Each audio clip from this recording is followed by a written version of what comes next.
Yeah, start off everyone.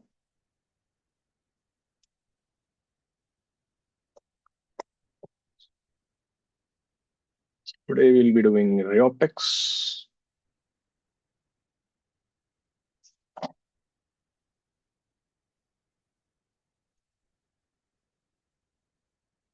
Let's start off with something like this. So we got a medium here where mu is equal to root over 1 by 4 plus 1 by y square. Again, hypothetical medium, exactly because when y is 0, mu is half, it doesn't make sense. So don't worry about it. Just to get some good numbers. So let's say we have this thing, we're entering at an angle of 30 degrees. So outside mu is 1. Only in the first quadrant, the refractive index is changing as function of 1 by 4 plus 1 by y square. And because of this, what will happen? This light ray starts bending inside.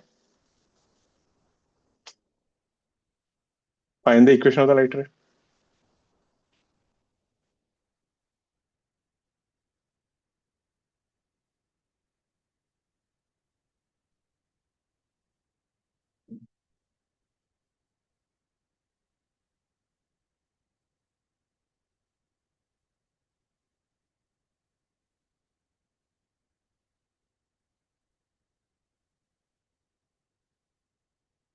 So a light ray enters at the origin at an angle 30 degrees. And because of the variable refractive index, it doesn't go in a straight line. Every time it will keep on deviating little. So the whole thing will be a curve. Find the equation of the light ray in the first quadrant.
So how do we handle this? Now, these are some, before jumping into this directly, right, there is something you should know. If you take a slab,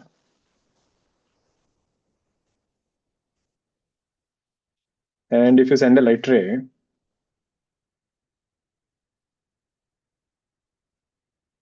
we know the light ray comes out undeviated. There will be a lateral shift, but if you see, there'll be no deviation there. If this is R, and it comes out with I. So you can extend this. What if you have multiple slabs?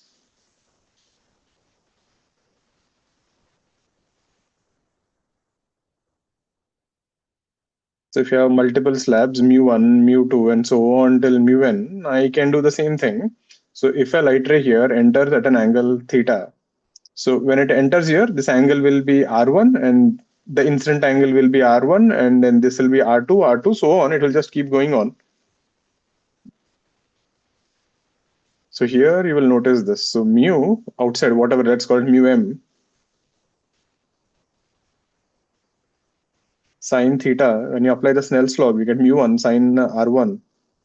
And for the second surface, it will be mu2 sine R2. So R1 becomes the refracted angle and also the incident angle for the next one. And so on, this will be constant.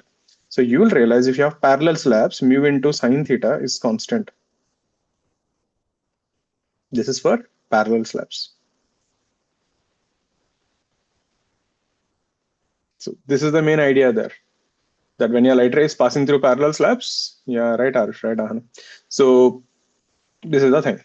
Great. Next thing here, how do you know which is the normal? Look at this. So if mu is depending on y square, let's say if mu is equal to 1 plus y square, that means refractive index is changing with y. So here the slabs are like this. So what is the normal? Y direction. So generally normal, right, is the direction in which the mu changes. If mu is changing in direction of x, then the normal is along x. Direction in which mu changes. So here direction is changing in y, so the normal is y axis.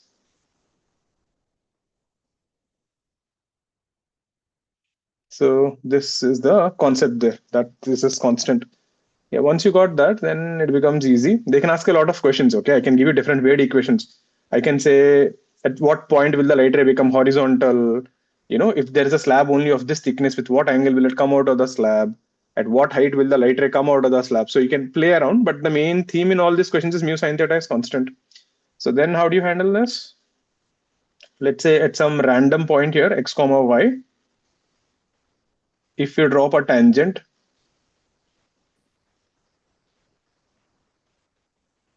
right, let this angle be theta, that is your slope, and this is x comma y. So this is your normal, the vertical line. This will be your angle of incidence I. So if that is theta, this angle will be 90 minus theta. Yeah, done. And we know mu into sine theta, mu into sine I is constant. So mu at that particular point, which is root over 1 by 4 plus y square. And sine at that point will be sine 90 minus theta is constant. And what is that constant? That should be equal to the initial value. So mu medium sine theta is equal to mu of r mu sine I. So this mu medium initially is 1, sine theta was half, and this is mu sine I. So basically this was half.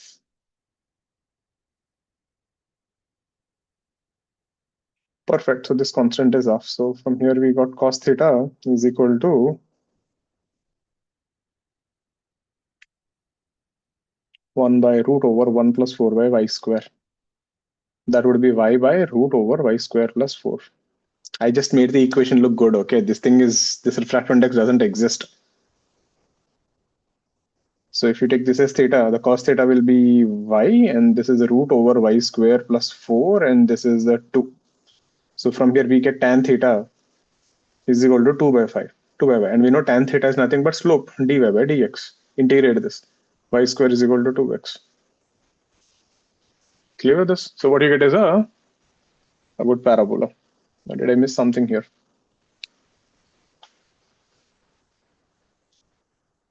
4x. People got 4x. I got 2x. Did I miss a 2 somewhere? Y square by 2 था ना वो? Yeah. Check it out. Got the idea there? So the main concept in this thing is that mu sine theta is constant. Clear? Let's see a variation of this. Now this, you can ask a lot of variations on within this only, but this is for parallel slabs. You can do something even better. I'll just call it B part. Let's say we have a spherical region.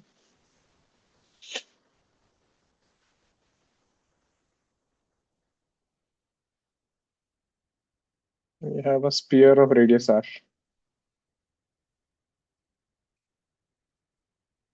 This whole region, right, has a refractive index mu of r is equal to mu naught small r by capital R. This is for r greater than capital R and less than infinity. So this is an opaque sphere. Getting it? So the refractive index here, mu naught is a constant. R is the distance from the center of the sphere. That means the farther you go, more the refractive index.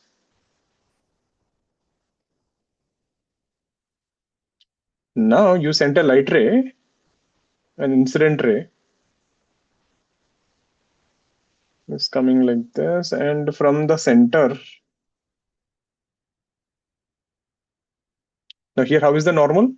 The normal will be in the direction in which the refractive index changes. So it will be radially here. So let's say you sent a light ray here.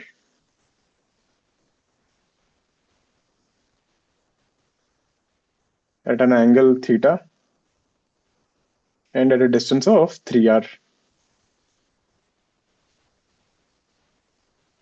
Same story, because the refractive index is variable, what will happen? This light ray will start bending. Find the minimum distance between the light beam and the center.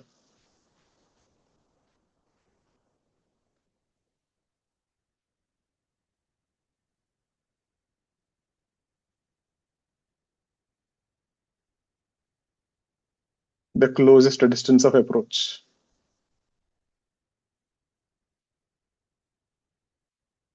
Now be careful, you can't say mu into sine theta as constant. That was derived for parallel slabs.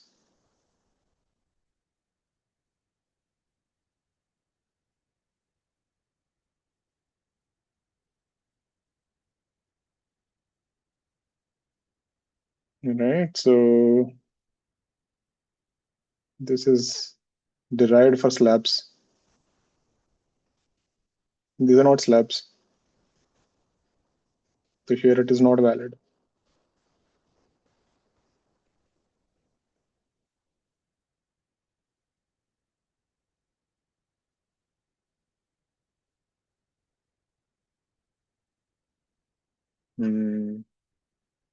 Seen this before, Vihan. Remember the answer, or you know how to solve? Remember the answer. Result नहीं है. Solve. What if it is mu r square? अभी कर. वही बोल रहे हैं, यही करोगे क्या एग्जाम में? You'll get slaughtered there if you just remember things like this. Learn how to derive. हो गया ना question mu r square? अभी करो. See how difficult it was to change the question. Just need to make square and your result is gone. Think for a minute or two. I'll show you this. Then I'll teach you something else, how to get these results also in a way.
Listen.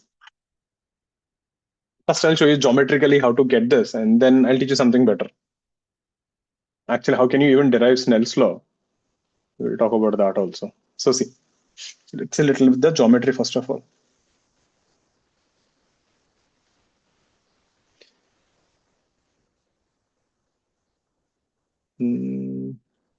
Solve na Jainal. Who will you ask like this in the exam? 11th standard hai kya ye? If you think you got an idea, then you should proceed with the idea, solve, and get something. If you're asking for confirmation, I won't be there in the exam to help you. So look at this thing. It's a little bit of a geometry there. So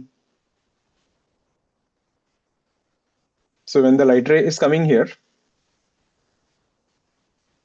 it hits and then goes something like this. It's a very small angle, okay? I'm exaggerating the figure. So this angle will be the angle of incidence.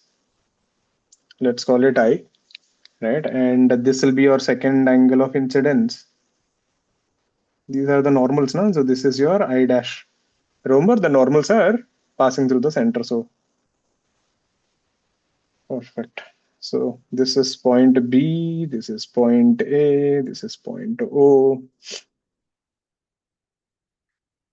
And if there is I, this will be R, that is your Snell's law.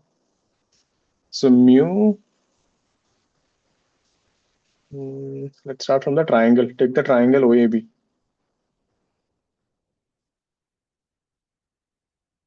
Let this distance be R1 and let this distance be R2. Better. Let this take I1 and let this be I2. Keep everything in 1 and 2. Now look at this thing. This angle will be 180 minus I2. So in the triangle OAB, I can use R1 by sine 180 minus I2. R2 by sine R. So we get R1 by R2 is sine I2 by sine R. Great. And if you apply the Snell's law, we have mu sine I1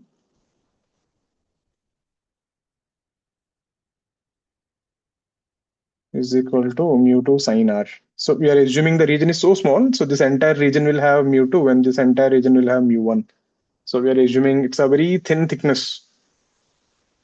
Now take sine R from here and substitute here. So this will be mu1 sine I1. This is mu2 and sine R will be sine I2 R2 by R1.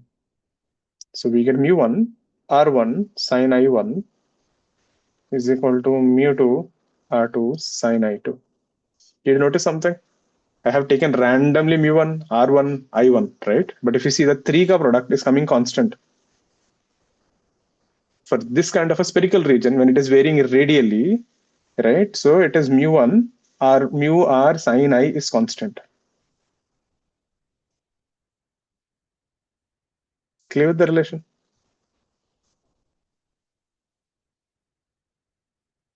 Now, this comes from geometry and it's a little difficult to click, but there is a way to do this also. We'll see that later on. But got this result? Now can you find the minimum distance? Now try. So mu into sine I is not constant. It is mu into the distance into sine I is constant. So you got that extra r there.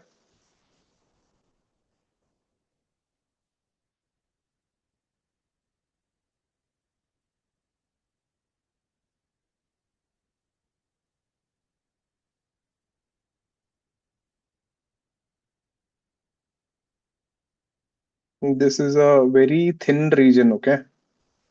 I'm just exaggerating to see. It's a very thin region.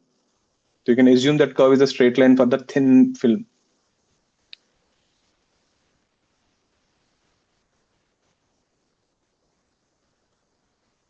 There, you got the result. So how do you find the thing?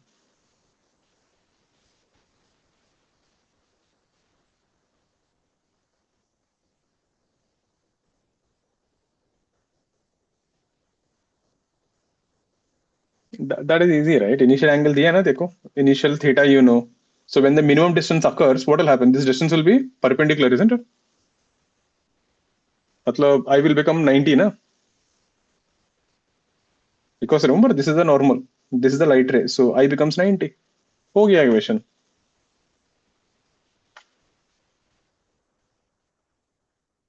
So at the minimum distance,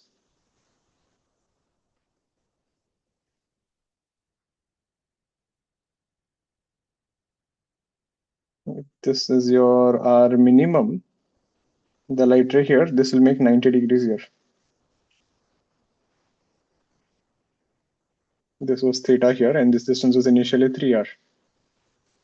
So mu r, yeah, root 3r sine theta is equal to constant. Mu is how much? Mu naught r by capital R. So initially it is mu naught 3r by capital R. The distance is again 3r, and sine theta is equal to mu naught small r minimum by r, and this is sine 90. So we get r square is equal to 9r square sine theta. R is equal to 3r root sine theta. Easy. So that getting that result was the key. Once you got that, then it is just a matter of this. All clear with this. So you can play like this also. Now, how can you derive this result? Getting this result is a painful thing. I don't like this actually, this mathematical thing, but yeah, this is one way to do. Kya bata na exam mein what tricks? But let me teach you something else. Now, what is the Snell's law exactly? Now, the Snell's law derivations are important because they can really play around a lot of things. So let's talk about that. I'll not do the whole thing. I'll just give you the basic ideas. You can prove it if you want. So one way to prove Snell's law, right, is using Fermat principle. So if you have a medium mu1 and mu2, so what Fermat principle says, the light ray will always take a path of least time. If you remember, you can go and check out the derivation in the notes. We actually use this to prove Snell's law. And reflection also, principle of reflection also. Actually, we use this to prove principle of reflection. For Snell's law, we used wave fronts. Light rays always chooses a path with the least time. If you remember in wave optics, there's another name for this. A light ray will always choose two paths of same optical path. So what is an optical path? If two paths have same time, they say they have same optical distance or optical path, if you remember. Chooses a path with the least time. So this becomes useful even in kinematics questions. So what this thing says is, if you're sending a light ray from here A, and if you want to reach B, so this light ray, and let's say all other information is given. So they can ask a question like this. There are two cities, H2, H1, and the distance between them is D. The question would be, so when the man is walking here, maybe let's say this is a river. So a man can swim in a river and man can run on the water, something of that sort. I'll show you a question. The question goes like this, so how to choose a path? So you can go something like this. So we will assume you will travel distance x here, and then you'll travel distance d minus x here. So this x is a variable. Depending on which point you're taking, you can get different paths, isn't it? So there are infinite ways you can go from A to B. Among all these paths, there is one path which will take the least time. So let this angle be I and let this angle be R, and then you'll try to find the time, right? So time taken to go from A to B will be this path AC by the speed of light will be C by mu1 and CB, and the speed of light will be C by mu2. And when you do maximum minima here, dt by dx is equal to 0. And when you solve this, you'll end up with mu1 sine I is equal to mu2 sine R. This is one way to prove Snell's law using Fermat principle. So among all the paths, this path, where it follows the Snell's law properly, will give you the least amount of time. Clear? So you know how they'll frame a questions on this? So they will say, there is a river.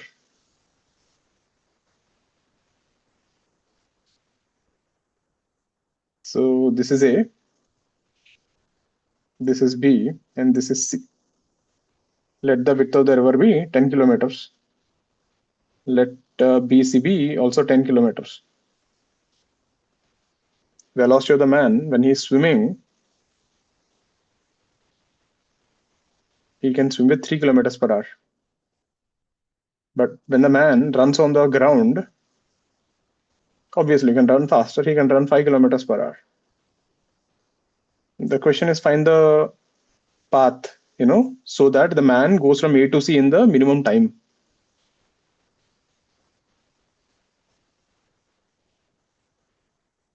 Draw a path from A to C that takes minimum time. This is actually a maximum minima question.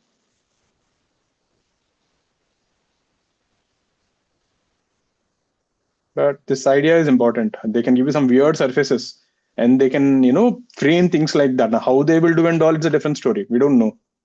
But they can frame a question like this. Right? Instead of C here, I can keep C here also. So, but this is an easier version. How do you think we will do this? Think for a minute. Don't use maximum minima.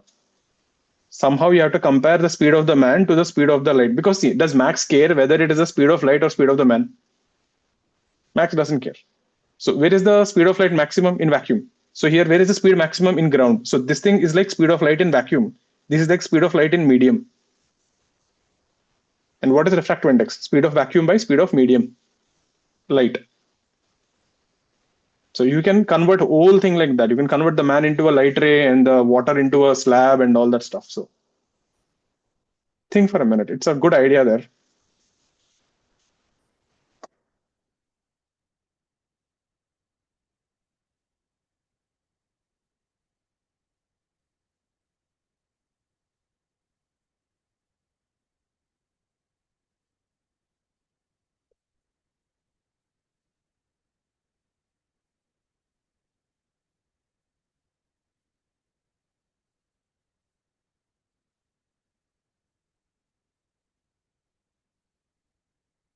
So this is what we do.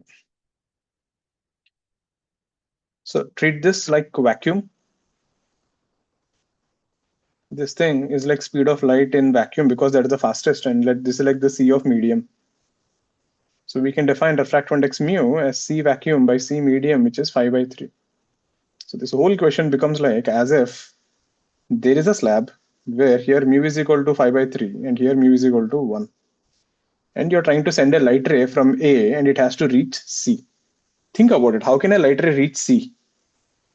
The only possibility is if the light ray is going like this, then this angle must be theta critical, isn't it? TIR. Make sense? Why will a light ray become parallel to the interface? Only when there is a TIR.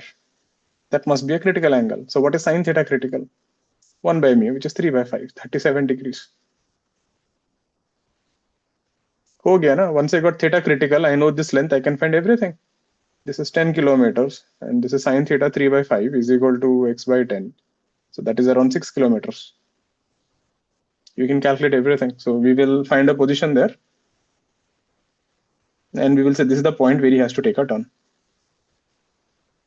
Clear with us?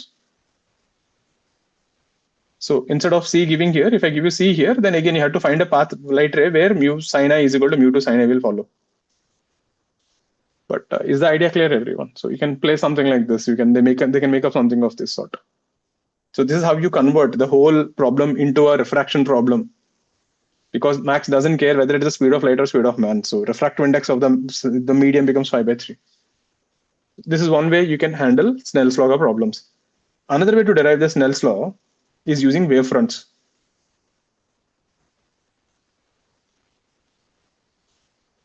So in this, what we will do, we will assume, let's say we have a light ray. So this is a beam there, A and B. So let this be mu1. This is the proof which we did in the notes. Now, because the speed of light here will be c by mu1, and here the speed of light is c by mu2, the light rays will travel differently. So by the time B reaches from here to here, let's call it B dash.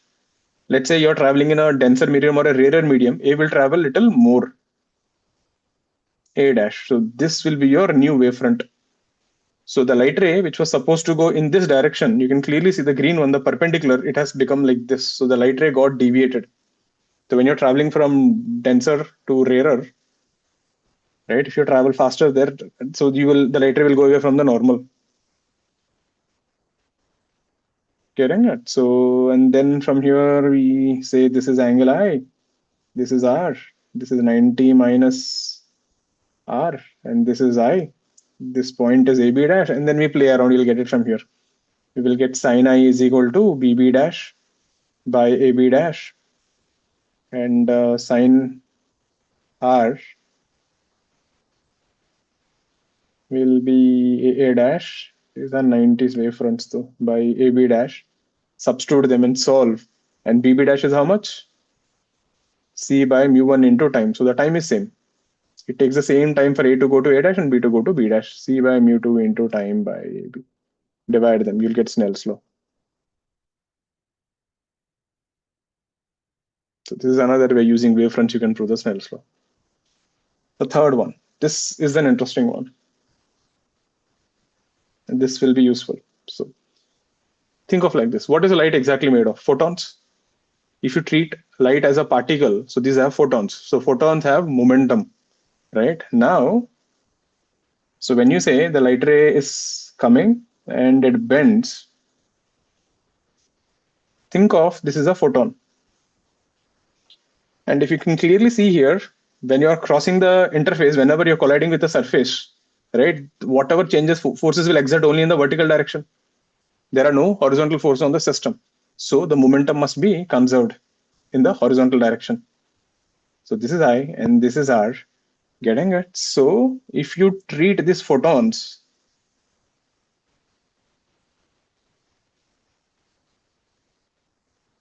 right, they have momentum.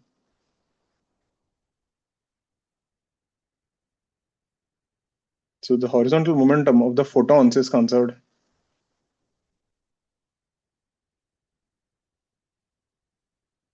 Now, how do you get the momentum of a photon? Momentum of a photon comes from de Broglie thing, that h by lambda.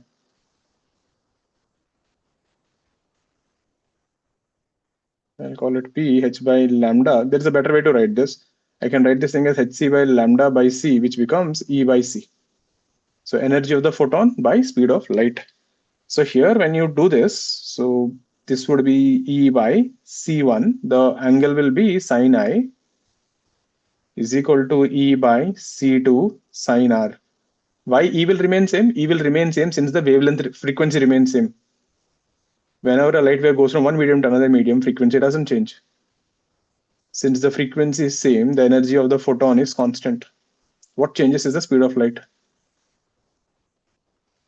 And what is C1? C1 is nothing but C vacuum by mu1. So that goes up. This is E by C vacuum by mu2. So you get mu1 sin I is equal to mu2 sin R.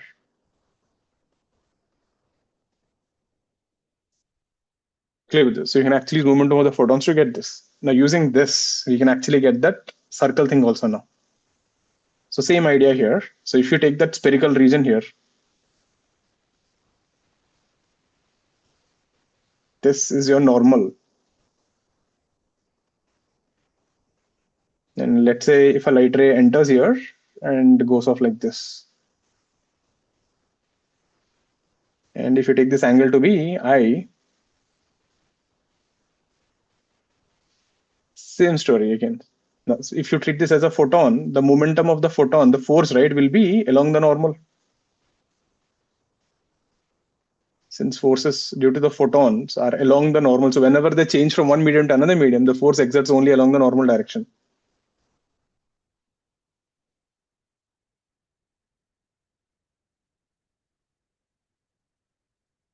If force is along the normal, that means torque about the center is zero.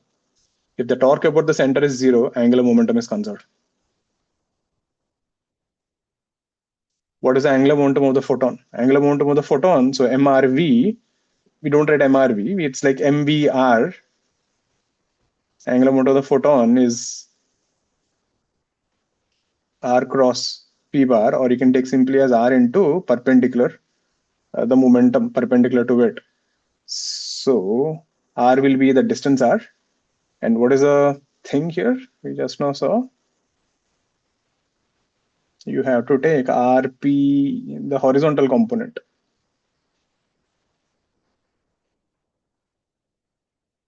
RP will be E by C, medium.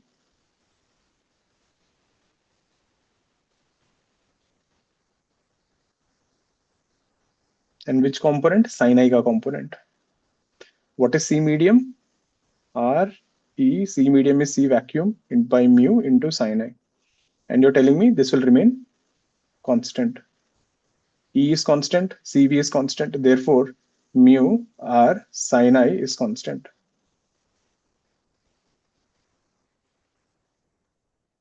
Clear with this?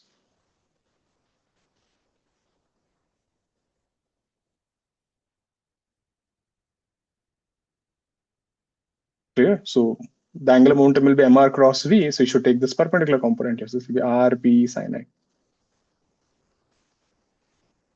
So there. So this thing, right? You can derive this without using this geometry also by conserving angular momentum.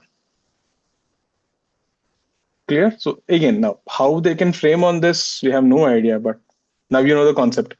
You can actually conserve momentum in the perpendicular to the normal. You can even conserve angular momentums also if you can find a force.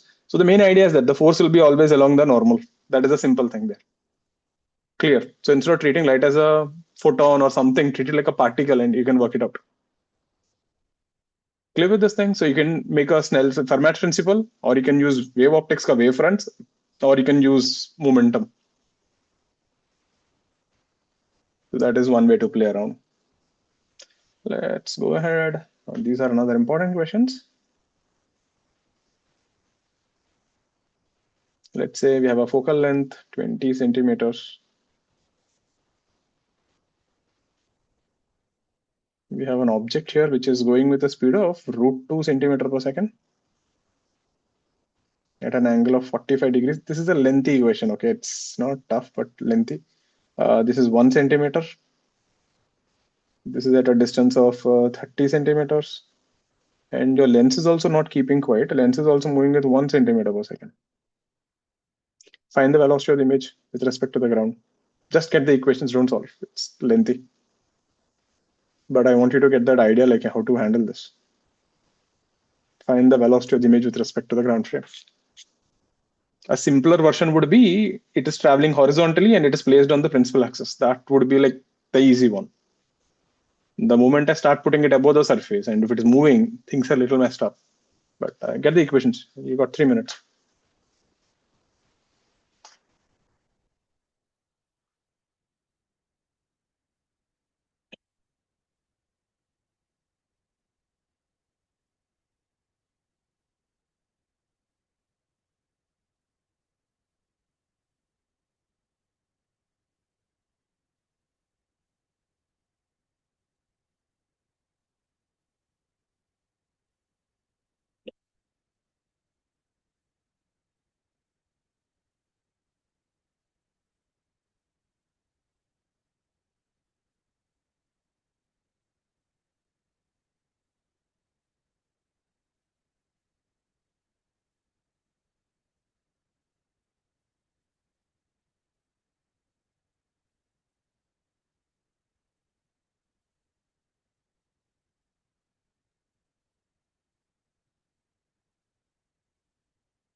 Let's see.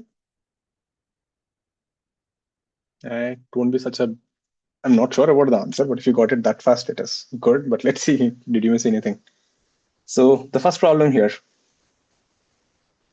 you can find the image ka position. The problem here, right, that formula 1 by v minus 1 by is equal to 1 by f is valid only when the object is on the principal axis. Here, you cannot use it wherever you want. So if you have an object here, when you drop the foot of the perpendicular, so this is for O dash. So 1 by v minus 1 by u is equal to 1 by f. Right? You know the v ka value. Now, if you differentiate this on both sides, now this is important, everyone. Listen carefully. We'll see some variations on this. This will give you minus dv by v square plus du by u square, and f is constant, so that will be 0. So when we get dv by dt is equal to v square by u square and du by dt. Now ask yourself, what is v and what is u exactly? V and u are distances from the optical center, isn't it? So if you differentiate dv by dt, what should you get? you will get the velocity of the object with respect to the optical center. So these are not actually velocities in the ground frame. These are actually velocities of the image with respect to the lens. These are relative velocities. That is the first thing you have to be careful. If the lens is not moving, you will be safe. But in this scenario, lens is also moving. Clear? That is the first trap. Second thing, these things will not give you the complete velocity. These things will only give you the component along the principal axis. Because V and U are distances along the principal axis, this will give you only along the principal axis. So that means you still can't find the vertical component directly. Clear with the problem there? Now V ka value I can find. How much was that? 20, 30. So 1 by V is equal to 1 by 20, 60 centimeters, I guess. So substitute there. So this will give you what? So V square will be 60 square by 30 square. And velocity of the object with respect to the lens. Again, remember, we're taking only the horizontal components. So the horizontal component will be root 2, right? So that is 1 and 1 upward. And the length itself is going with 1 centimeter per second. So the relative will be 2 centimeter per second with a minus sign. Because if you stop the lens, it is going to the right, plus. So we take the direction as what? The direction of the light rays is taken as positive, direction opposite to the light rays is taken as negative. We follow that sign convention. So this is plus 2, but this is not the actual thing. This is the relative velocity. This is the velocity of the image with respect to the lens. So with respect to the ground, again, you have to add back the velocity of the image in the x direction. This is all in the x direction. This is velocity of the image with respect to the lens plus velocity of the lens with respect to x ground. This is all in x direction. So this would be 2, 4 plus velocity of the lens was 1. So that should give you a 5. 3 actually.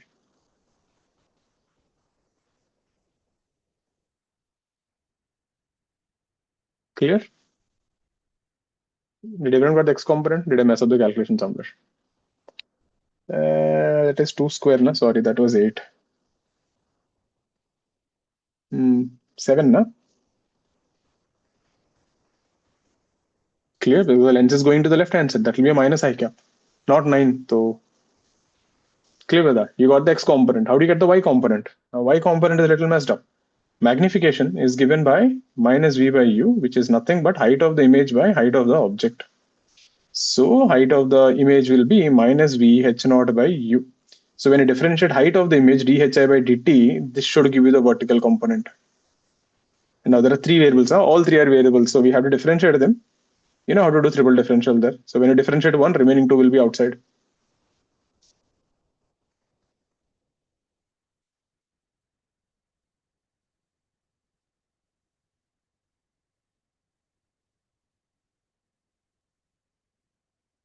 I will leave it to you. You can simplify, substitute, you'll get the answer. Clear with this? So this is a lengthy, like I said, it takes time. Minus won't be there. Minus won't be there, I'm sorry. Yeah. Clear with this thing. So not a tough question, lengthy, and be careful. The only catch here is whatever velocity you get is always with respect to the lens. Clear. Now, the same way, you can ask another type of question. What happens, right? People mug up that formula. Velocity of the image is equal to v square by u square, this thing, and you will get trapped. What if you have a situation like this? Let's say we have a lens whose refractive index is changing with time.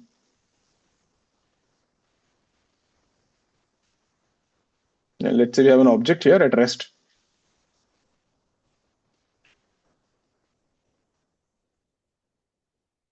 Let's say this is 30 centimeters, and let's say this radius is 20 centimeters. This radius is also 20 centimeters. The object is at rest. Find the velocity of the image at t is equal to 1 second. Here no one is moving, but the refractive index of the lens is changing. Just get the steps. This is another way you can play around. So the main idea here is you have to differentiate this. That is the concept. If you remember the end result directly, you will get trapped.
Done. So let's see. So what are the catch here? Same story.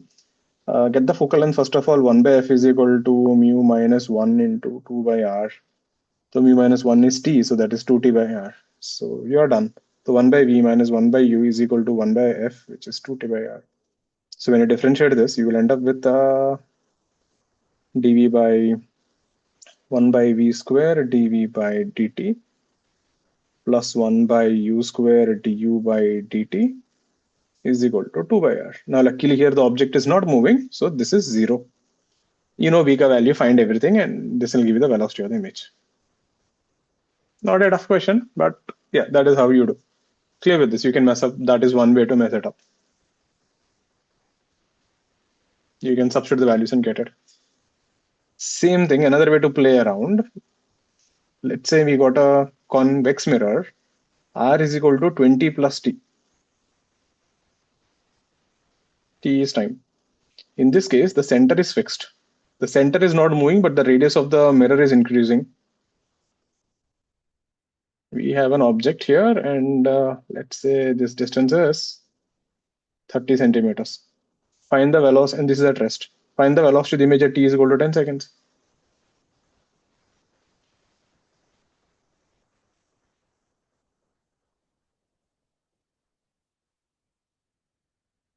So we have a mirror whose center is fixed and it is expanding. The mirror is becoming bigger and bigger like this. It's getting closer and closer to this thing.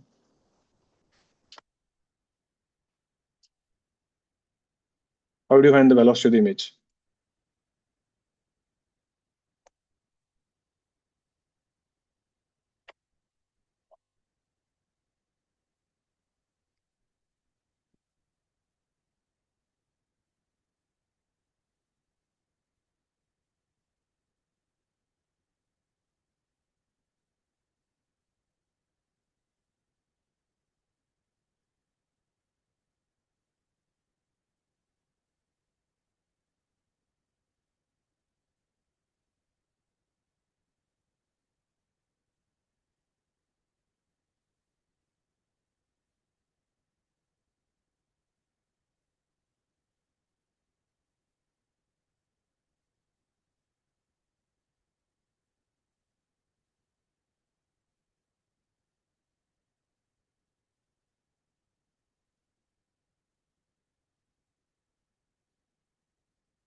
So again, not a big thing, but there are small traps here. You have to be careful.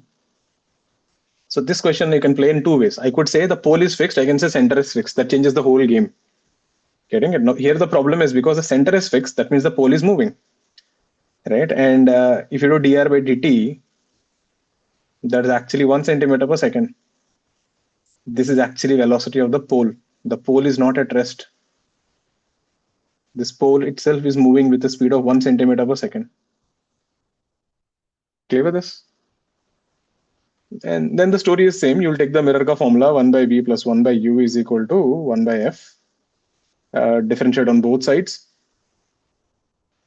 Minus 1 by v square dv by dt. Minus 1 by u square du by dt. And here minus 1 by f square df by dt. So few things. Is du by dt 0? It is not 0 because du by dt is the velocity of the object with respect to the pole. It's a relative velocity. Even though the pole looks, object is at rest, the pole is moving.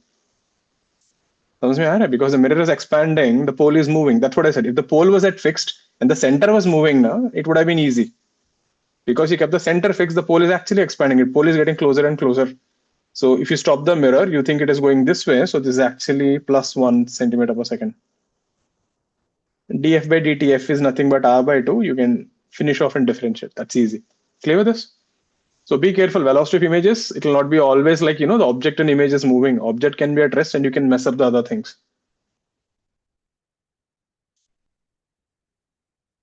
And these are another important questions.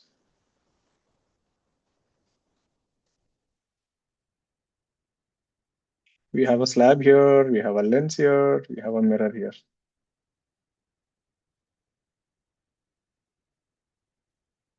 Two centimeter slab is equal to 2 lens here, 30 centimeters. So from here to here, there is an object here. Let's say this is 61 centimeters and this is X. This question, and this is radius R. So we have a slab, we have a lens, and we have a mirror. Find X if the final image falls on the object itself. So these questions are again quite important. They find X if the final image. So the latest will go through the slab, lens, mirror, then lens, slab, and come back to the object. So they should come and fall back on the object only. So this always forms a special case. Find X if the final image is on the object.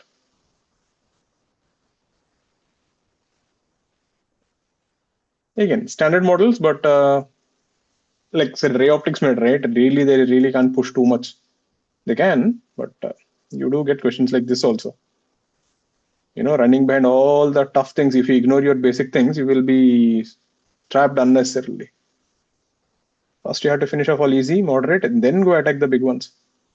mu is equal to 2 and take r is equal to 20 centimeters. Same story. Object is there. This is X. Find X if the image falls on the object. So this is a lens with a silver coating.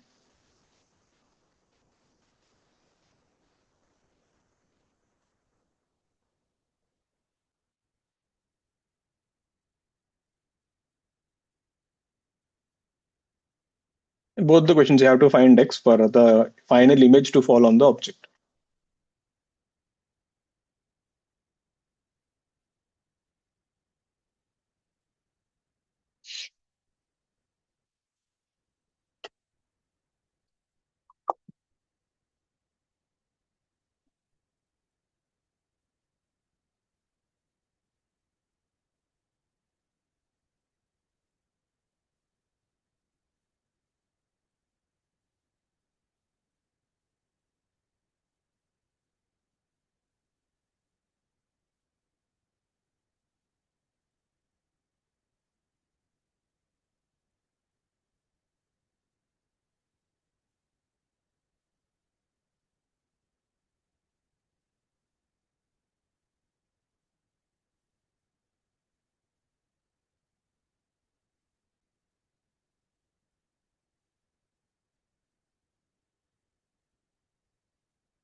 So what are the catch here? First thing, you should know the formulas. Slab ka formula, I hope you remember, T into 1 minus 1 by mu. That is your apparent shift. 1 minus mu medium by mu slab. So do remember your formulas. Then the shift will be 1 centimeter. Then the lens will think object is at 60 centimeters. Then it will form an image. You can do all that calculations. So the main idea is this. So if I had to draw the ray diagram, it would look something like this. So the lens will think the light rays are coming from O dash. So this is your shift, which is 1 centimeter. So the lens will think object is 60, then it will form an image. Now here you have two options. One, the light rays can go and fall at the center of the mirror. So if this becomes the center, I think you can actually calculate also, no? How much calculate kar lete? 1 by V, 1 minus 60, 1 by 30, it'll go that side. So 1 minus 60 to 60 centimeter, right?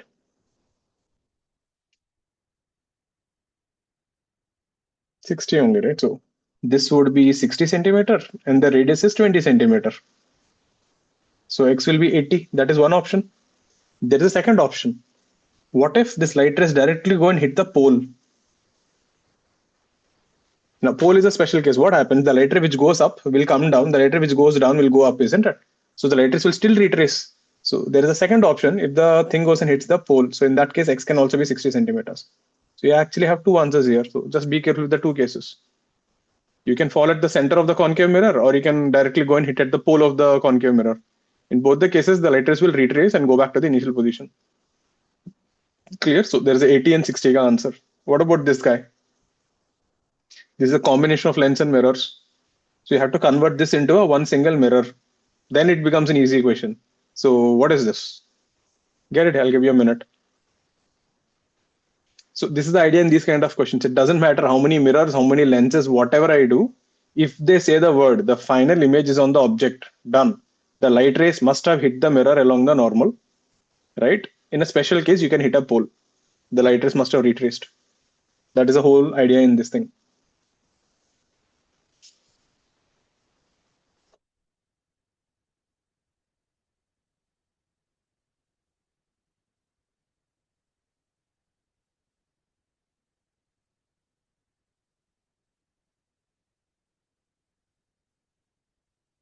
So how do we do this? We take this as a lens, a mirror, and a lens. So we'll take the power of the lens, power of the mirror, and power of the lens. So the total power of the combination will be 2 times power of the lens plus power of the mirror. Hope you remember the formulas. Power of the lens will be 1 by f lens. Lens should be in meters, focal length. Power of the mirror will be minus 1 by fm. That also should be in meters. Substitute there. And this whole combination behaves like a mirror. Why? How do you know something is behaving like a mirror or a lens? In case of a mirror, the light rays will come back. In case of a lens, the light rays will keep going in the same direction. In this case, light rays are coming back. So the whole thing is a combination. So this will be minus 1 by f mirror. That means this whole setup can be replaced by a concave mirror aega of some radius r. So you want the light rays to retrace, so x must be equal to the center.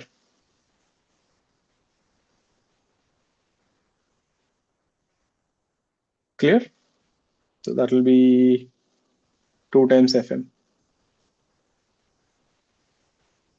Clear with this? I will leave the working to you that you can solve. So you have to use combination of mirror and that thing and solve. Yeah. All sure with this? And let's see, you guys remember this, an easy question. Let's say if I give you an incident ray 2i minus j plus 3k, and let's say the normal vector n by n is equal to I plus j minus 2k. So this is the incident ray, this is a normal ray, and the ray is hitting a mirror. Do you remember the formula? Just tell me the formula and you're done. Ray reflects on a mirror. Find the r cap, unit vector along the reflected ray.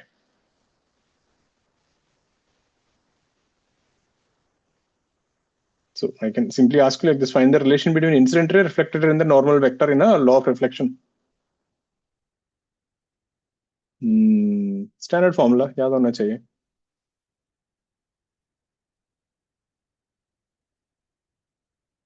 R cap is equal to I cap minus 2 times I cap dot n cap into n cap. This is the formula. Derivation is there in ray optics. Check it out. I think we also did this in vectors also, I guess. There. This was the proof. Page 4, ray optics. I will leave it there. It's not a big deal. So you can check out. But that's your result, which will give you, because you won't be so lucky. Every time it won't be two-dimensional. If I give you three-dimensional here, you will be gone. So this will be useful then. Take a break. Come back in 5-6 minutes. We'll continue from here again.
Hmm. Right, so you have to substitute that FM with the signs. All are with signs only. So in case of a concave mirror, you have a focal length negative hoga. That is the idea there. Because normally positive powers are converging, but concave mirror has a negative focal length. So to make it positive, we'll put a minus 1 by FM. That is one. Now, based on this, the lens ka thing, do you guys remember this question?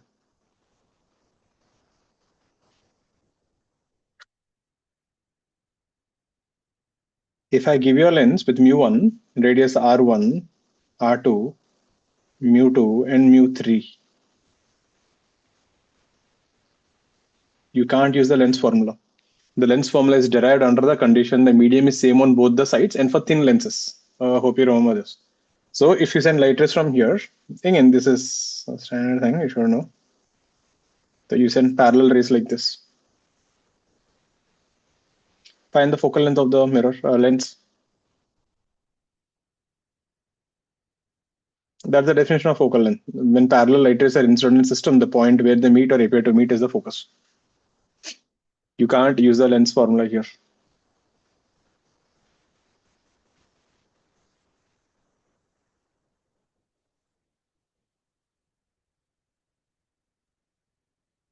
If I send the light rays from the right hand side, you'll get a different focal length. So the focal length actually depends on which way you're sending the light rays. So this will give you focal length f1.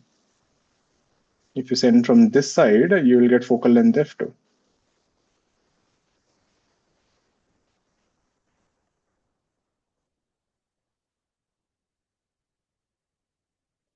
And if you remember in the notes, we also had a general formula also if you even had multiple surfaces. But let's see, let's derive this. I would always recommend you should know how to derive because exam mein kya hota hai na, right now you might remember the formula also. Exam mein in that pressure, right? Plus becomes minus, something becomes something else. Should know how to derive. हो गया Jainil? Derived. Okay, if you're done, then I'm going to ask you this then. I'll say this is mu1, mu2, mu3, mu4, mu5. I made a lens like this. R1, R2, R3, R4. There are four surfaces. इसका focal length निकालो.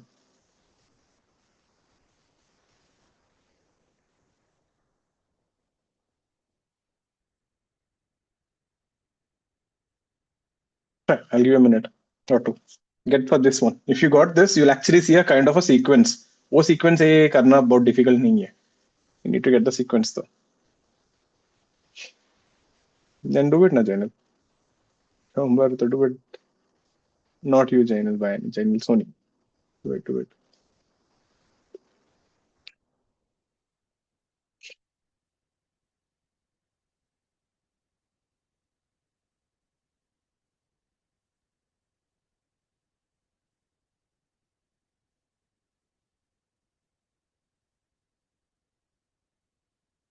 So you have to go back to the lens maker formula like a derivation. That's the reason you should know derivations well enough for advanced. Mains के लिए you won't need it, but advanced if you don't know the derivations and when they mess up something, you won't understand where to approach from. So we have to use the refraction on a curved surface formula. What is the formula? Mu2 by V minus mu1 by U is equal to mu2 minus mu1 by R.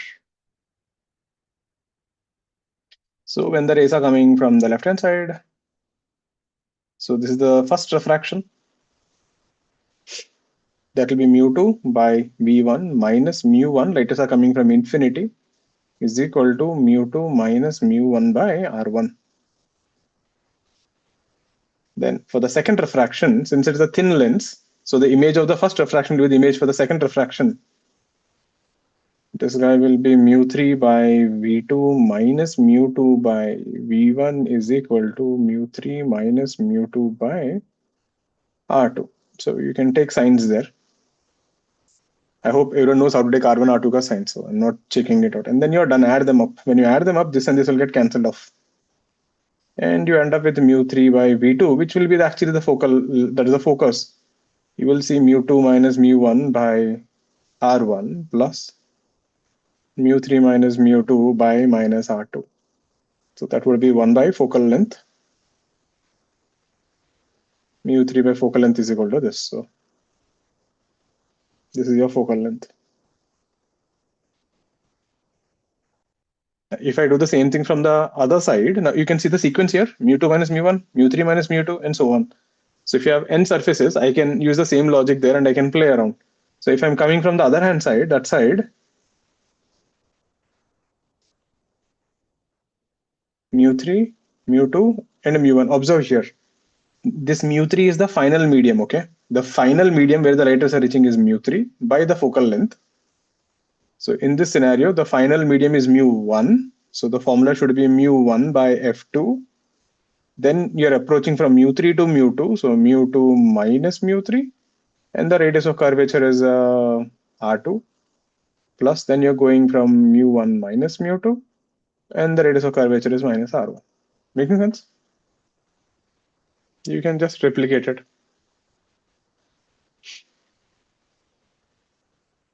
And you can push that mu1, that's it, and you're done. Now, how will you do for that 5 surfaces, Kelly? I'll just show you one. You can refer the notes. We have done this in detail. So if you have something like this, an onion kind of thing, let's say we have mu1, mu2, mu3, mu4, mu5, and let's say this radius is r1, r2, r3. Again, thin lens, I'm just showing it thick. And if the light rays are coming parallelly, listen to this thing. The final medium by focal length. So here the final medium will be mu5 by focal length will be, you're going from 1 to 2. So final minus initial, mu2 minus mu1, radius of curvature r1. Then mu3 minus mu2, radius of curvature is again plus r2. Then mu4 minus mu3, you'll get minus r3 because the curvature is reversed. Plus mu5 minus mu4 minus r4. Clear with this? That's it. So final minus initial refractive index by radius of curvature. So you will get a sequence. I can give you 10 surfaces. Now we can handle this.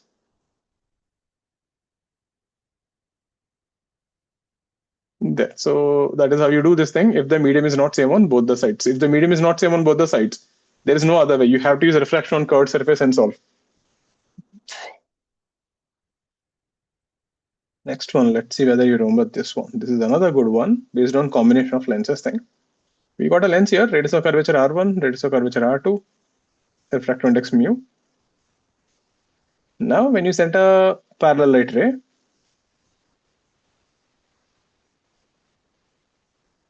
again parallel to principal axis, it bounces, bounces, bounces and comes off. So basically there is a TIR here. So the light ray bounces inside the lens and then comes out.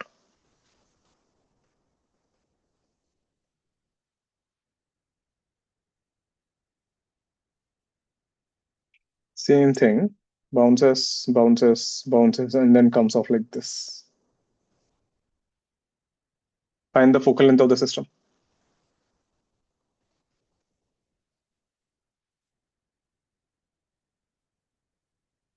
Because a light ray cannot differentiate between TIR and hitting a mirror, isn't it?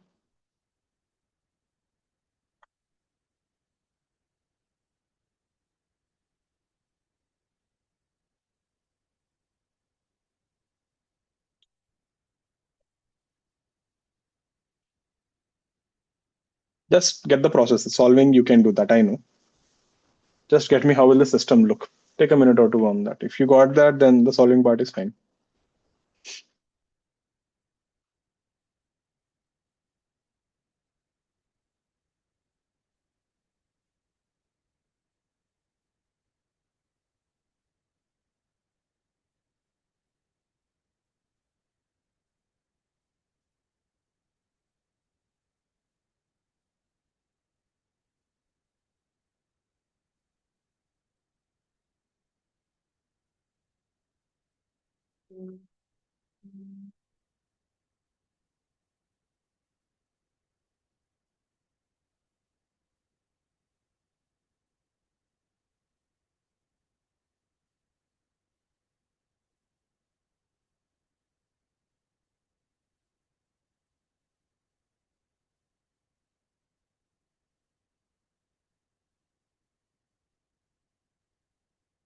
So what is the idea here?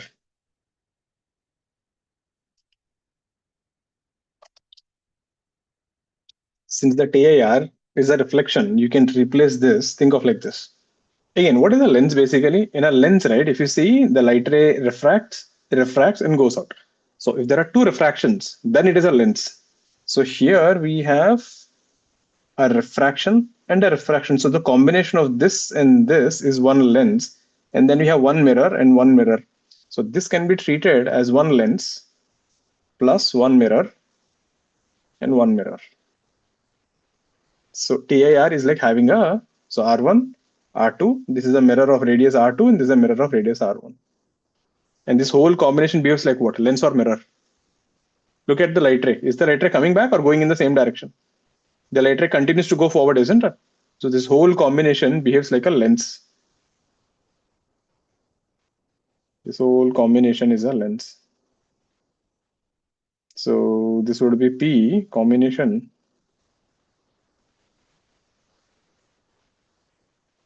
will be one lens plus one mirror 1 and one mirror 2.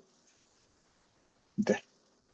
So we have multiple lenses in one mirror. You can have multiple mirrors in one lens. This is an interesting one. This is also one lens plus we have one reflection, second reflection, third reflection, and two refractions. Now the interesting part is this. You have to be careful. Look at the refraction. You entered from R1, you left from R1. So this is a lens of R1 and R1. Are you getting the difference? R1 R2 नहीं है lens. Because the lens का right refraction happened, you entered from R1, you left from R2 here. तो problem नहीं था. So this was R1 R2. But here you entered from R1, you left from R1. So the light ray will think it is a lens made of R1 and R1. And then how many mirrors are there? We have R2 mirror, then we have R1 mirror, and then we have again an R2 mirror there. So add all these powers, and this whole combination behaves like a mirror because the ray is coming back.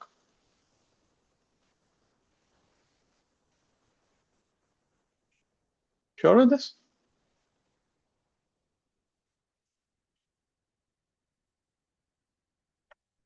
Let's see one more.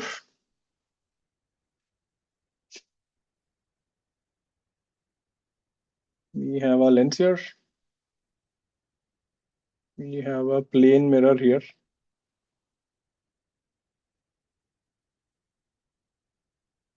We have a biconcave lens here.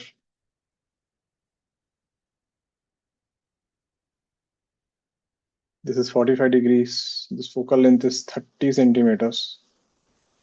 This is the object. Let's say this is 36 centimeters. This is 1 meter.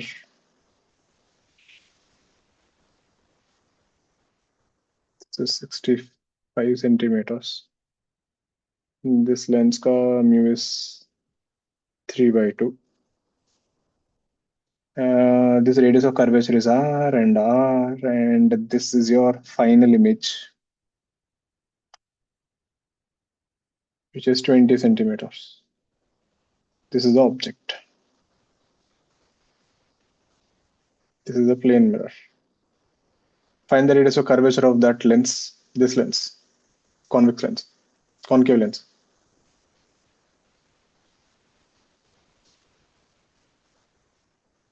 So we have an object, we have a lens, we have a plane mirror, and then the reflection say there is a mirror again, there's a lens again here. And after all this, the final image formed here at 20 centimeters from the biconcave lens. So using this data, find R.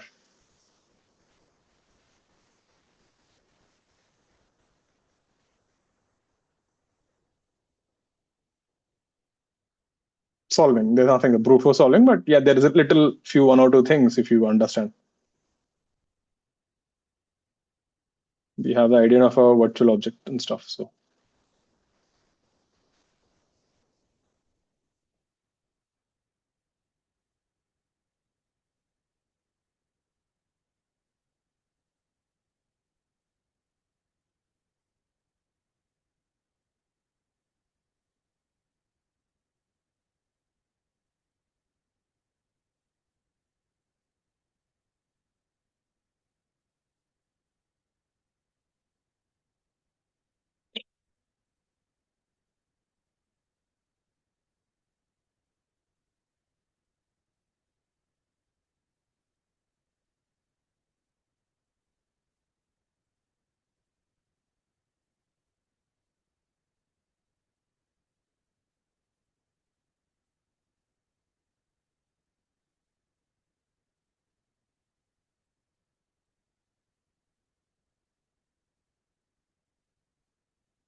अच्छा number आएगा रे.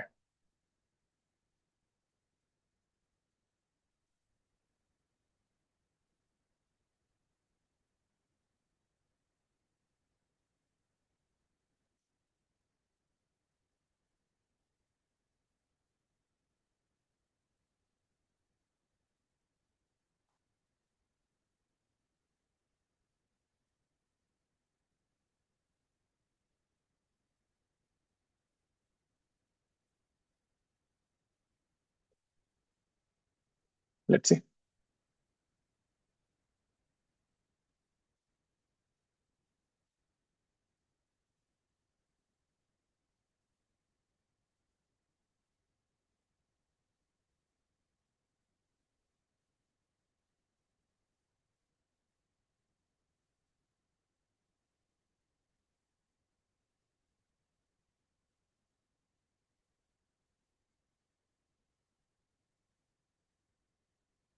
So the idea here is, so this question now, this is how you approach. First, forget about this mirror. If you solve this, how much are you getting? 1 by v minus 1 by minus 36 is 1 by 30. You end up with 180 centimeters, right? So now the mirror and everything is there. So this is what I would suggest. Imagine the mirror is straight. If the mirror is straight, then what would have happened? These light rays are trying to meet the thing beyond this. So this is where the image would try to form, and that would be 80 centimeters. Agreed? So if that was 80 centimeters, 60, yeah? 6 by 30 into 36, 180, right? This is fine, right? 80? The final answer. Okay. So 80 centimeter, right? Now, do you guys remember this? Now that means you look at this thing. So what will happen now? I is a virtual object, so the light rays will bounce back again here, and they'll create an final image here, isn't it? This is your final image. Makes sense. So if the light rays are hitting it, they'll bounce back. So for a plane mirror, if you put a real object, you get a virtual image. If you put a real virtual object, so this is a virtual object. So virtual object, right? The meaning is that is a position where the light rays would have met if the mirror was not there. That is called a virtual object. You're getting it? Happens a lot. Let's say you keep a lens, right? And the light rays are coming here and they're trying to meet here, but before that only you kept one more lens. How do you handle this kind of question? So you have to assume the point where they meet would have been the object, right? That is where the light rays would have met if this lens was not there. So, and for this question, this will be a virtual object, and then you will get an image. Clear? It works. So, and this distance will be how much? That is 80. So this is 80 centimeter. Clear? Now here we have a concept. Do you guys remember this? Whenever you rotate a mirror by an angle theta, the reflected ray will rotate by 2 theta. याद है?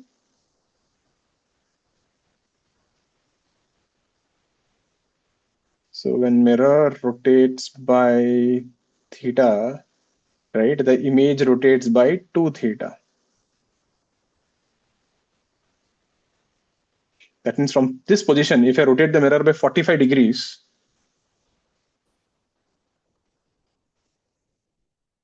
right, so you rotated the mirror this way by 45 degrees. So the image which was here will also rotate by 90 degrees.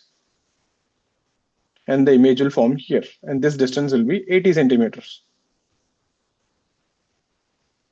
You're getting how to do that? So you can just rotate the mirrors and finish it off, because you can do, but this is the best way and faster way. And now what happened?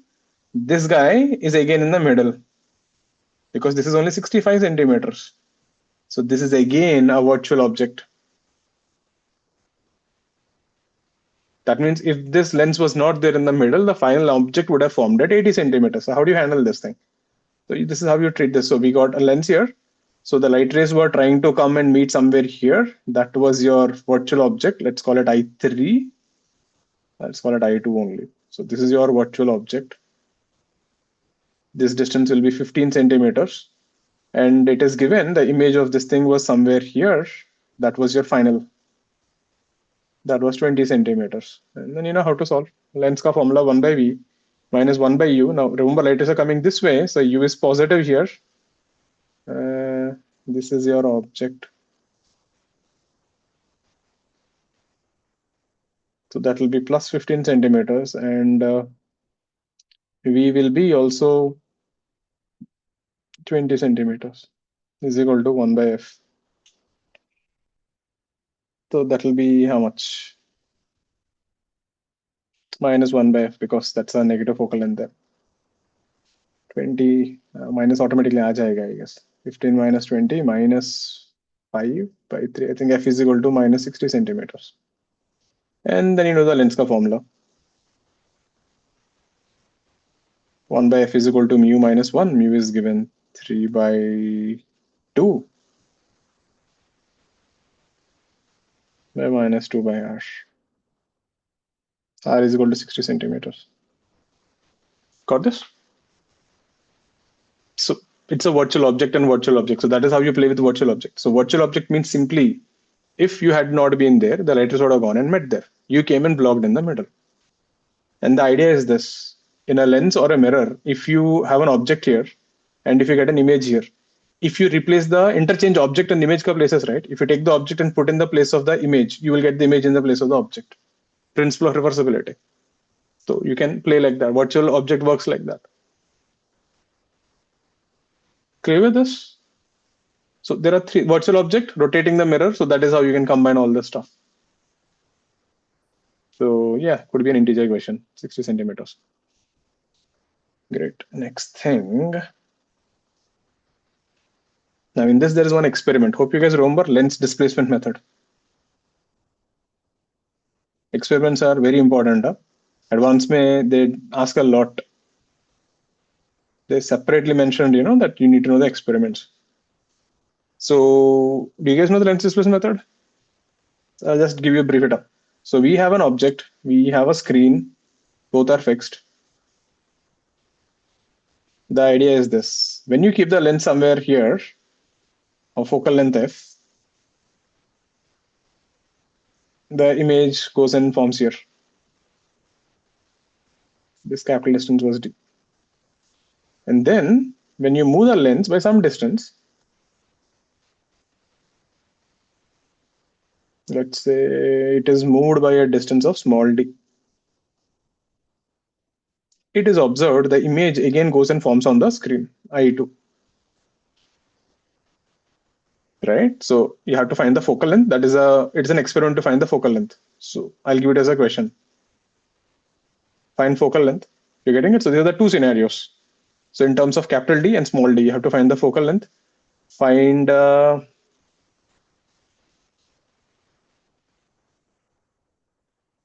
find the relation between height of the objects and height of the image. That's a standard result.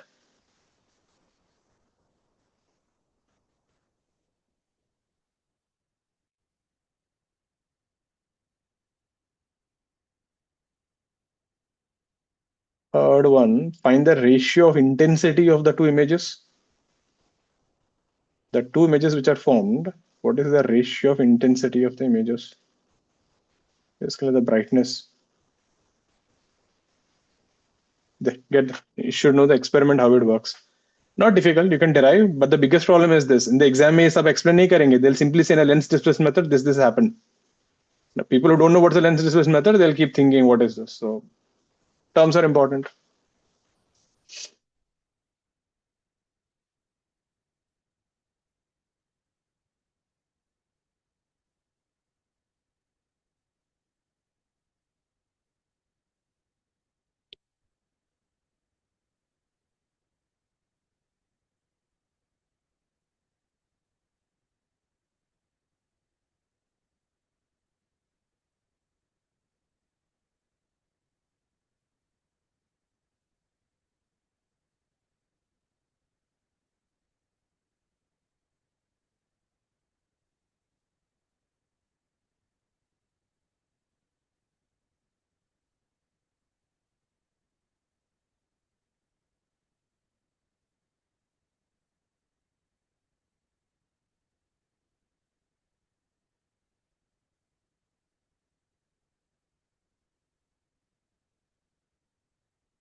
And this experiment, right, also gives you that result that the object, the distance between real object and real image, right, must be always greater than equal to 4f.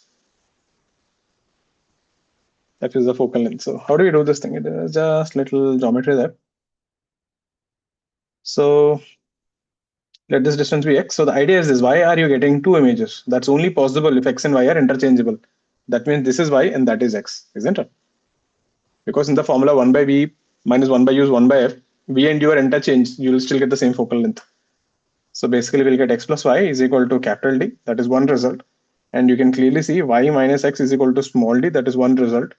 And then apply the length formula 1 by v, which is y by 1 by minus x is equal to 1 by f. So this will be x plus y by xy is equal to 1 by f. So focal length will be, you can find x and y from here. How much is this? Add them, then y will be d plus d by 2 and x is equal to d minus d by 2. So that would be d square minus d square by 4 capital D. That's your focal length, everyone. Clear? Focal length aa gaya. And then what about the magnification? If you look at the magnification, v by u, this will be y by minus x. The magnification of the second thing will be, which is height of the image h1 by h0. Magnification of the second one will be minus x by y, x by minus y, that is h2 by h0. So the product of the magnifications m1 and 2 will actually come out to be 1. You will get h1, h2 by h0, h0 is equal to 1. So we get h0 is equal to root over h1, h2. This was a straightforward mains level question. In a lens displacement method, the height of the images are found to be 9 centimeter and 6 centimeters. Find the height of the object. Intensity कैसे निकालेंगे? That I didn't teach you in the class notes.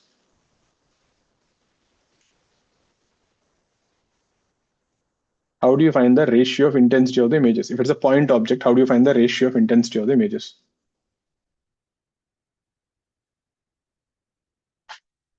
You know, indirectly what I'm asking you? Think of like this. So when you take the object here, literally all the light that falls on this, maybe I need to give you the aperture ka radius. So isn't this all this light is concentrating here?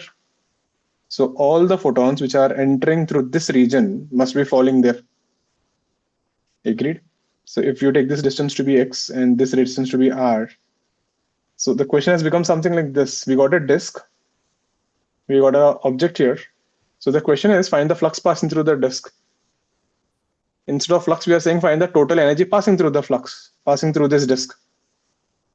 We can actually use the solid angle concept, or we can always say like this. So this area, if you take this angle to be theta, this area is 2 pi r square 1 minus cos theta.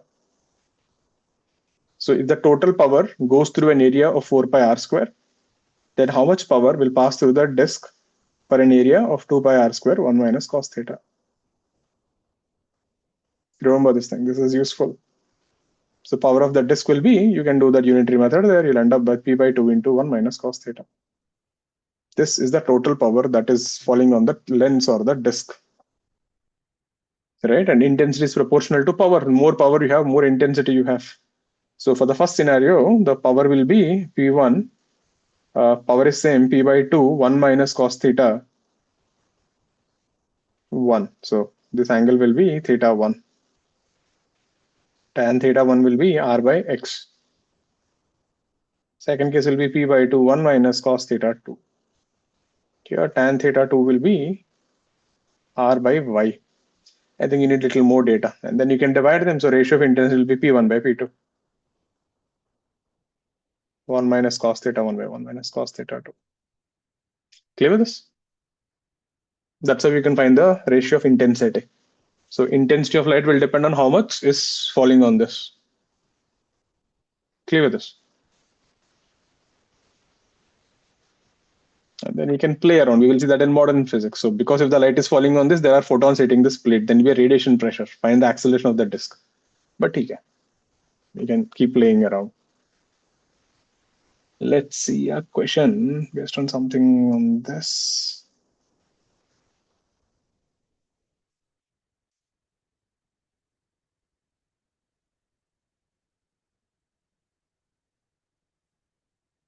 Let's do this thing.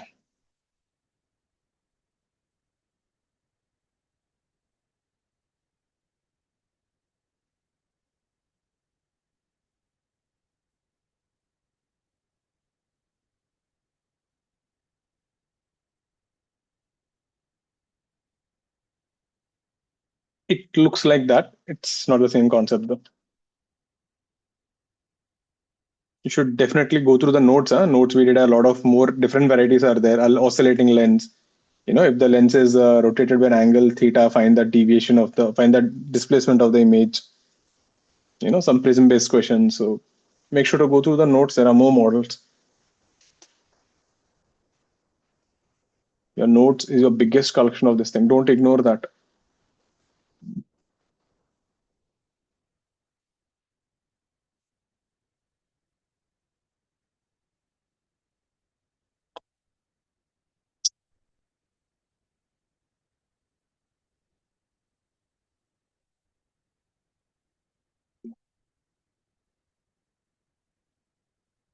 Read. Take a minute or two.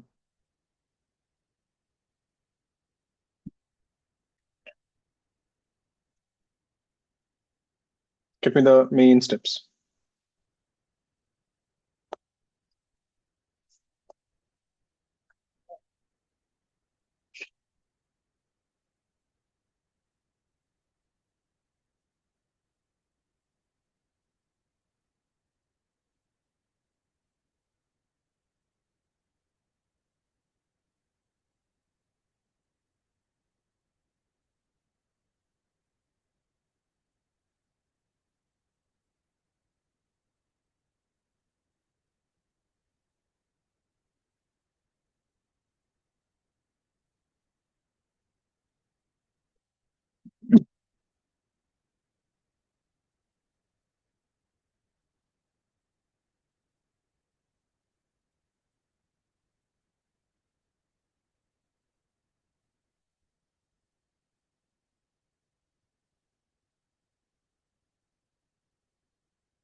Don't solve the question. Forget about solving the question.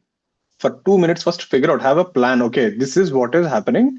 This is what is there. And then start solving. Don't jump into solving when you see a question. First figure out the situation when you'll get minimum radius. Start from there.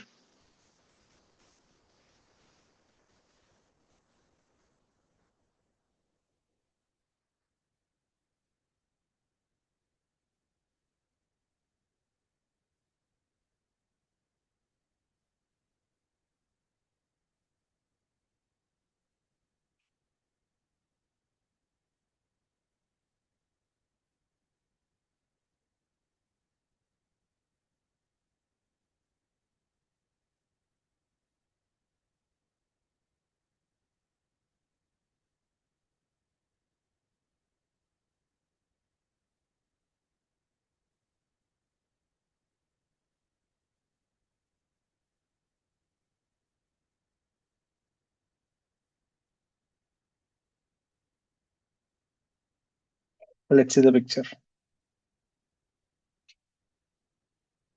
So object is there. There is one lens here, and there is one lens here.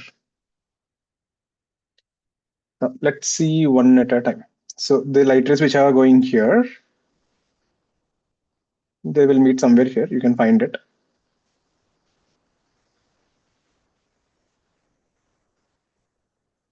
This will create an image 1.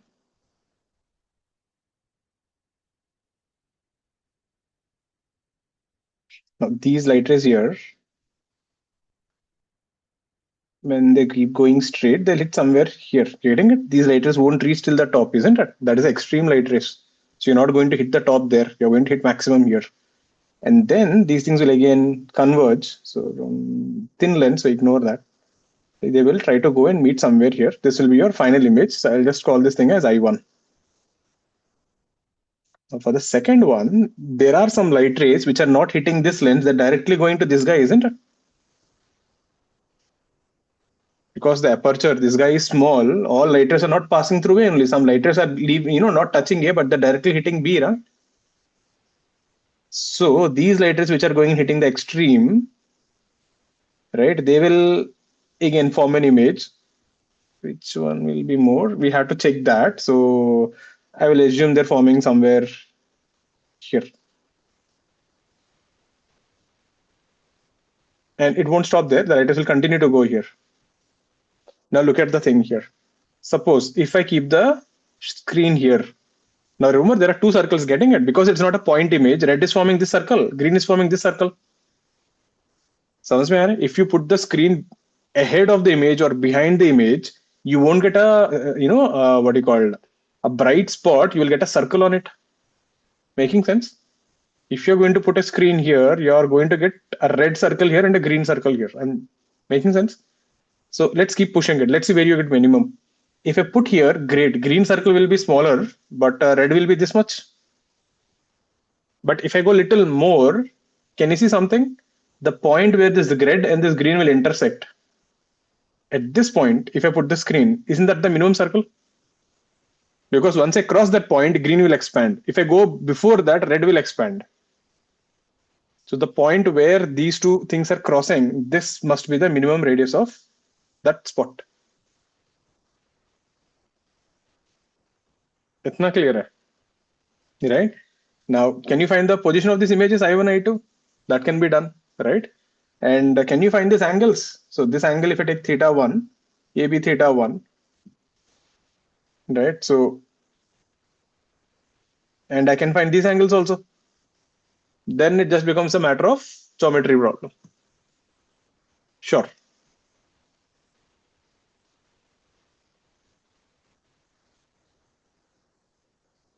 Think about this once. Have a look at this. I would suggest you draw the diagram again. You understood now? Now you just draw it again. Solving, I will leave it to you. You can try at home. Just draw the diagram. We will go ahead. Whatever I told, just put it on a picture. Do one thing. At least find I1, I2 के images position निकालो. Do that much. Find I1, I2 and just draw the picture and leave it. I'm sure you can handle that much later on. You can calculate. I'll give you the answer for this also.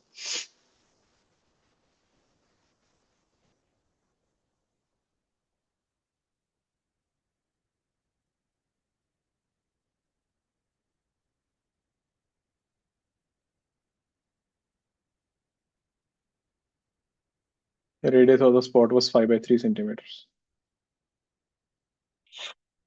And that distance is 35 centimeters. And later on, you can solve and verify your answer. But get the picture. वही बोल रहा हूँ ना, I मैंने just randomly guess कर लिया. So if the green also meets then this thing, then the red will play the role of the thing, right? Red expand होगा ना, then ये होगा minimum. Someone will be ahead, someone has to be behind. So yeah.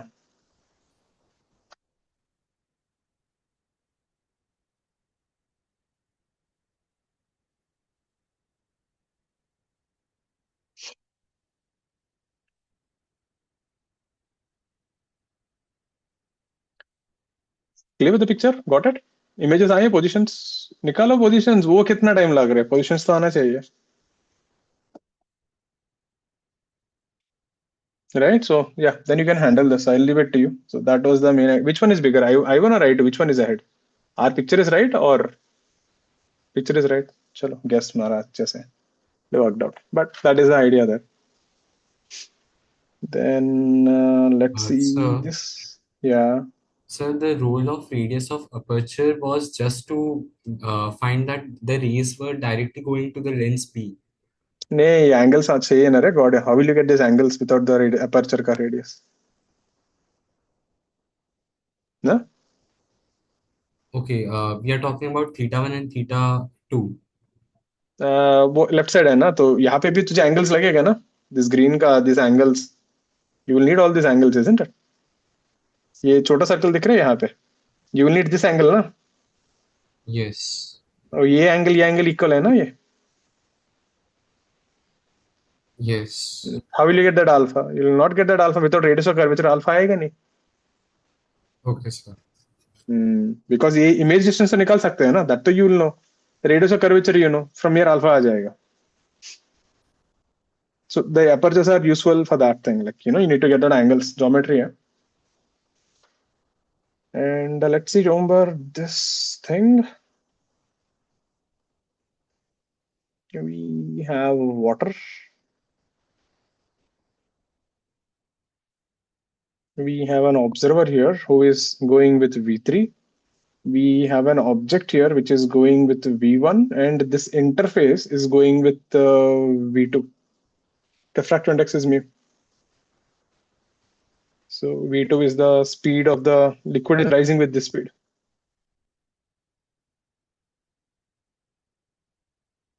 Find the velocity of the object as seen by the observer.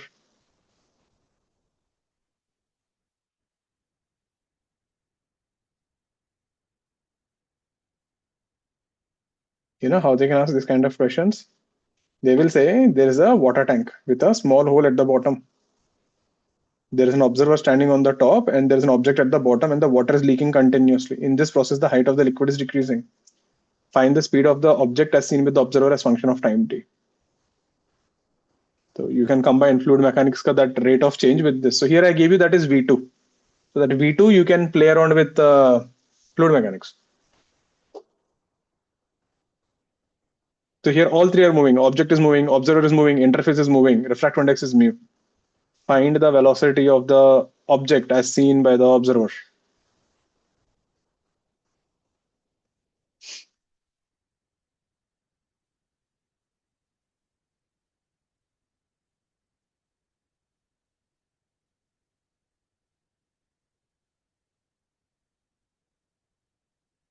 Mhm. How do you handle this?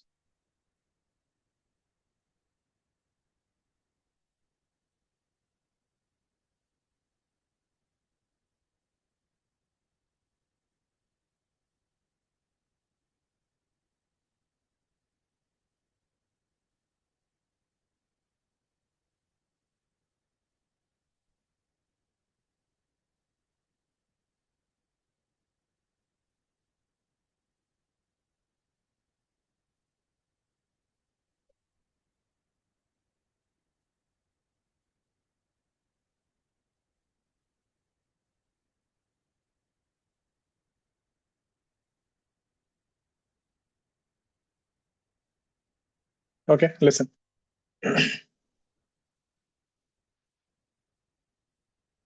So here, right, the most common mistake is this. People think, okay, water is rising, so that is fine.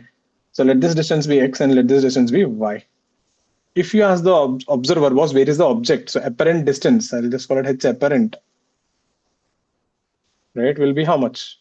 So he will say the h apparent, right, is the object is inside, right, is coming out. So x by mu plus y, isn't it? So the catch here is when the liquid is rising, not only x but y is also changing. So when you differentiate this dh by dt, this will give you that relative velocity because this is the distance as seen by the observer. This would be 1 by mu dx by dt and dy by dt. What is dx by dt? Again, ask yourself, what is x? X is the distance between the object and the liquid. You're getting it? It's not the depth of the container. I can take a container this big. What is x? X is the distance between the object and the interface. So dx by dt is the relative velocity. Now you can think of like this. Ask yourself, is v1 increasing x or decreasing x? When v1 goes up, x decreases. So minus v1. When v2 goes up, x increases. So plus v2. You can write like that also directly. Same thing, dy by dt. So y is the distance between the interface and this thing. So v2 goes up, y decreases. v3 goes down, y decreases. So minus v2 minus v3. Is that clear, everyone? So here x and y are distances with respect to the in the apparent formula. If you see that x and y are distances from the interface, they're not the distance between the object and the observer. Sure with this?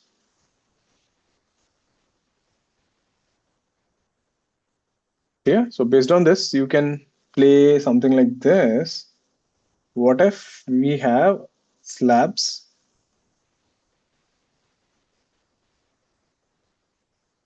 mu1, mu2, mu3? For some reason, this interface is going with v1. This interface is going with v2. We have an observer sitting in mu3 who is going with v3, and we have an object here who is going with v4. Everything is moving. Same thing. Find the velocity of the object as seen by the observer.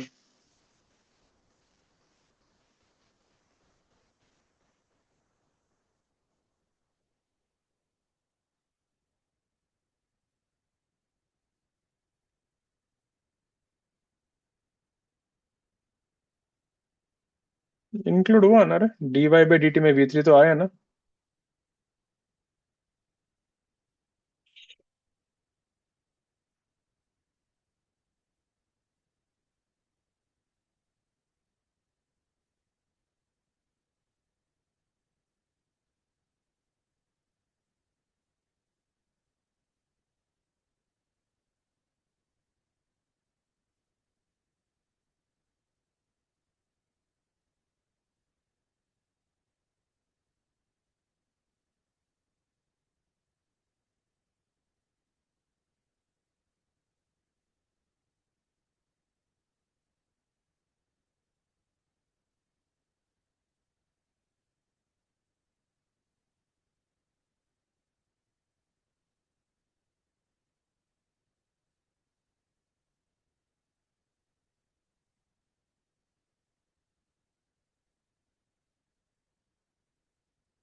Again, same story, but do you guys remember the general result for this? This is the general result.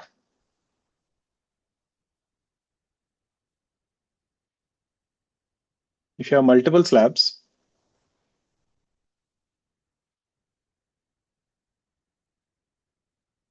right? Mu1, T1, mu2, T2, and so on, mu(n), Tn. And if you have the object here and the observer here at a height h, then the apparent distance will be h plus mu medium. So assuming everything is placed in the mu medium there, T1 by mu1 plus T2 by mu2, and so on. So you can just replace the slab with, T by mu, and you can just finish it off. So using that logic, right? So from here to here, let this distance be x, let this distance be y, and let this distance be z. So you basically can treat like something like slabs here. Now, if you try to find h apparent here, what do you get? H apparent will be x by mu1 plus y by mu2 plus z by mu3. Right, and he is also in mu3, right? So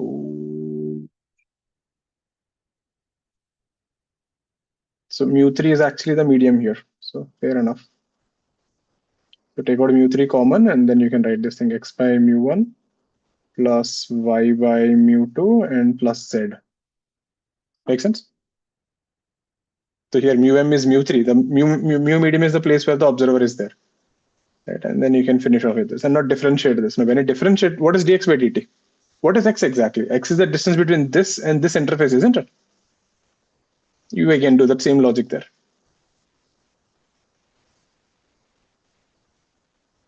Dh by dt mu3 by mu1 dx by dt, mu3 by mu2 dy by dt, dz by dt. So because of v4, x is decreasing. Because of v1, x is decreasing. So this is minus v4 minus v1.